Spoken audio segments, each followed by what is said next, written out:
Bye!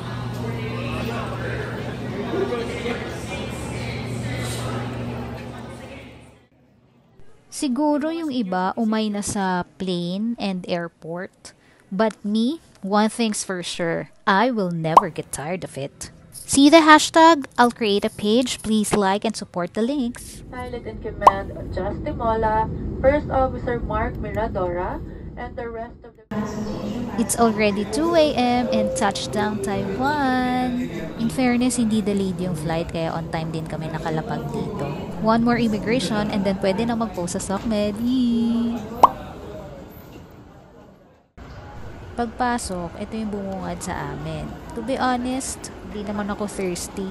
Pero dahil nakita ko tong quote and quote, not your ordinary cup, para akong bata na na-excite to drink using a piece of folded paper.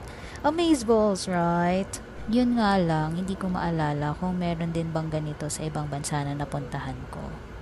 OMG, my brain is not so braining anymore. Here comes our luggage. Ito na talaga yung moment na pwede na tayo mag-post sa SOCMED. Palabas na tayo ng immigration. This is it! So here's our friend, Aubrey and CJ, trying their luck at the Lucky Land. Good luck, guys! Antayin lang.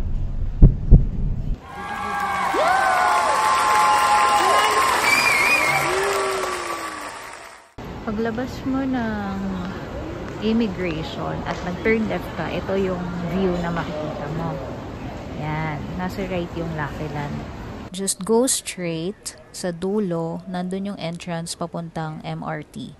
There's a lot of signages inside the airport so you won't get lost. On this side, there are charging ports and couches where you can sleep and stay while waiting for the MRT to open. O diba, ang laki ng signage. Pag naligaw ka pa, ewan ko na lang talaga. Nung mga panahon na to, nakapag-freshen up and change clothes na kami. Kasi pag iwan namin ng luggage sa hotel, meron na kami agad pupuntahan na isang attraction. Bago kayo pumasok dyan for the express train, babay mo na kayo ng coin here.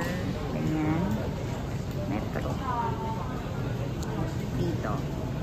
Tapos, dito sa side, nandyan yung stamp. Huwag nyo kakalimutan.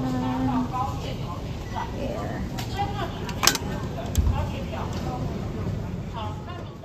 Pagpasok, go down, nasa left side yung purple line. Actually, this express is not the same express that we can think of. Kasi madami rin siyang stations na hinihintuan.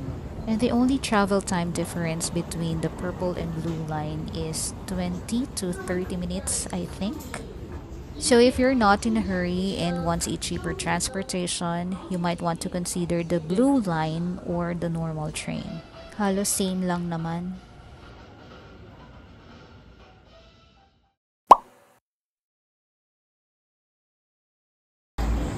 Diyan lang yung hotel.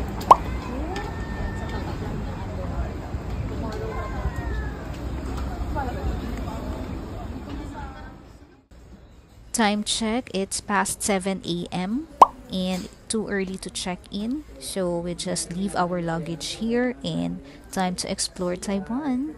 Quick hotel and room tour on the next vlog.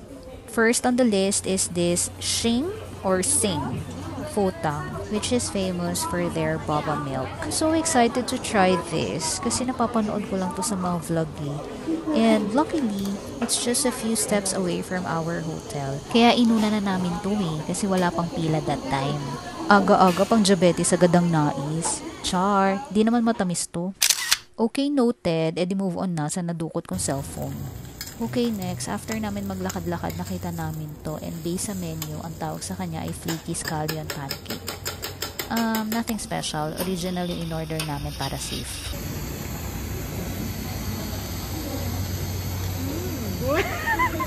Bastik ang putik.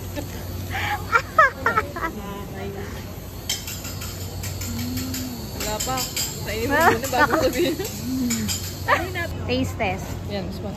Taste test. Parang naman taste is very sweet. Paano yun? Ano?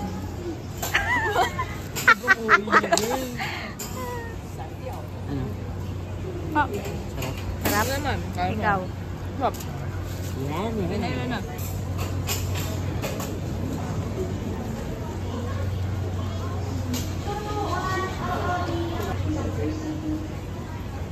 Okay lang.